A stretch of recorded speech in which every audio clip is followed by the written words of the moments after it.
సోదరిమణులందరికీ పేరు పేరున హృదయపూర్వక నమస్కారాలు, ధన్యవాదాలు తెలియజేసుకుంటా ఉన్నాను.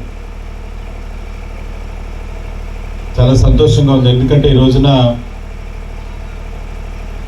గౌరవనీయులు అట్లాగే భారతదేశ ఉప ప్రధానిగా పనిచేసి అట్లాగే స్వాతంత్ర ఉద్యమంలో మరి పాల్గొని పనిచేసినటువంటి వ్యక్తి,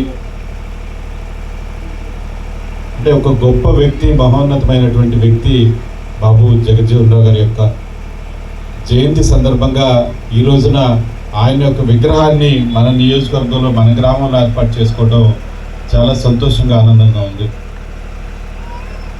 ఆయన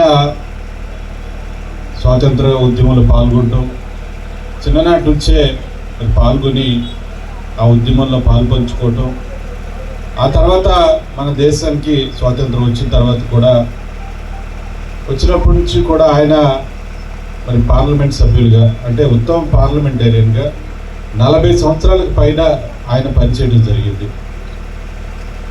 కేవలం ఒక ఎంపీగానే కాకుండా అనేక రకాలైనటువంటి వివిధ శాఖలకి మంత్రులుగా కూడా ఆయన పనిచేయడం జరిగింది.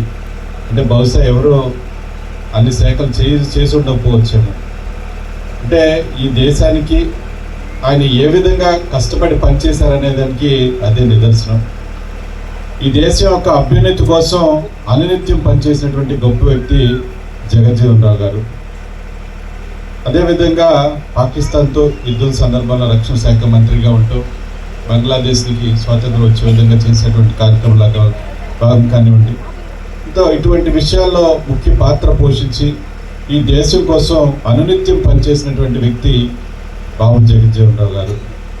తప్పకుండా మనందరం కూడా ఆయన యొక్క ఆశయాలకు అనుగుణంగా మనందరం కూడా ఆయన నడిచినటువంటి బాటలో ఇప్పుడున్నటువంటి నాయకులందరూ కూడా ఒక ఆదర్శంగా ఆయన్ని తీసుకుని ముందుకు వెళ్ళాలని చెప్పి మీ అందరికీ కూడా కోరుకుంటా ఉన్నాను. తప్పకుండా ఆ దిశగా మనందరం కూడా ప్రయాణం చేయాలని చెప్పేసి భావిస్తూ